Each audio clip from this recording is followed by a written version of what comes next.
வணக்கம் ஃப்ரெண்ட்ஸ். இன்றைக்கி நம்ம ஒரு ஆரோக்கியமான ஸ்நாக்ஸை எளிமையாக வீட்டிலேயே எப்படி செய்யலாம் அப்படிங்கிறத பற்றி பார்ப்போம். வாங்க நம்ம இப்போ வீடியோக்குள்ளே போவோம்.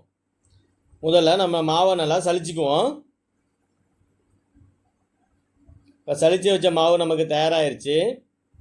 அது கூட தேவையான அளவு உப்பு சேர்த்துட்டு தண்ணியை நம்ம கொஞ்சம் கொஞ்சமாக தெளித்து மாவை பிணைஞ்சிக்கலாம், இல்லாட்டி கட்டிப்படும்.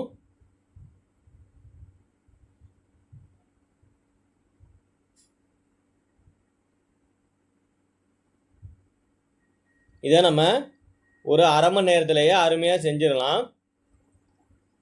ஆரோக்கியமான ஒரு ஸ்நாக்ஸு, நல்லாவும் இருக்கும் சாப்பிட்றதுக்கு.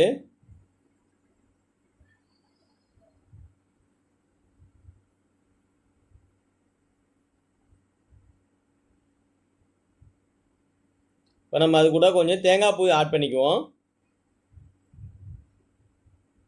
நான் தேங்காய் பூ கொஞ்சமாக போடுறேன், உங்களுக்கு வேணால் நீங்கள் நிறையா கூட போட்டுக்கலாம். அது கூட நம்ம சுவைக்காக நாட்டு சர்க்கரை சேர்க்குறோம். நீங்கள் நாட்டு சர்க்கரை இருந்தால் சேர்த்துக்கோங்க, இல்லை வெல்லத்தை இடித்து கூட சேர்த்துக்கலாம். அதுக்கப்புறம் தண்ணியை இந்த மாதிரி தெளித்து திரும்பவும் நல்லா பிணைஞ்சுக்குவோம்.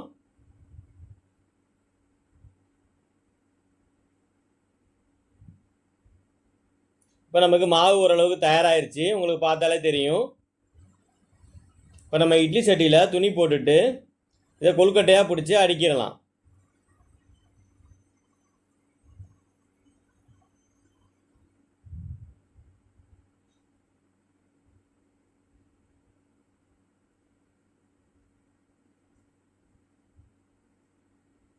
இப்போ நம்ம எல்லா மாவையும் கொழுக்கட்டை பிடிச்சி அடுக்கியாச்சு.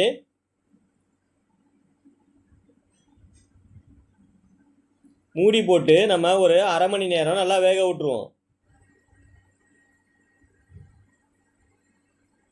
அரை மணி நேரம் ஆயிடுச்சு, ஓப்பன் பண்ணி பார்ப்போம். அருமையாக வாசமாக எல்லாம் நல்லா வெந்து அருமையாக வந்திருக்கு பாருங்கள், உங்களுக்கே தெரியும். டேஸ்ட்டு சும்மா அலாதியாக இருந்தது.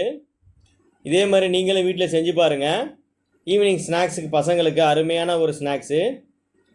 மேலும் இது மாதிரி வீடியோ பார்க்குறதுக்கு எங்கள் சேனலை சப்ஸ்கிரைப் பண்ணுங்கள், லைக் பண்ணுங்கள், கமெண்ட் பண்ணுங்கள். நன்றி ஃப்ரெண்ட்ஸ்.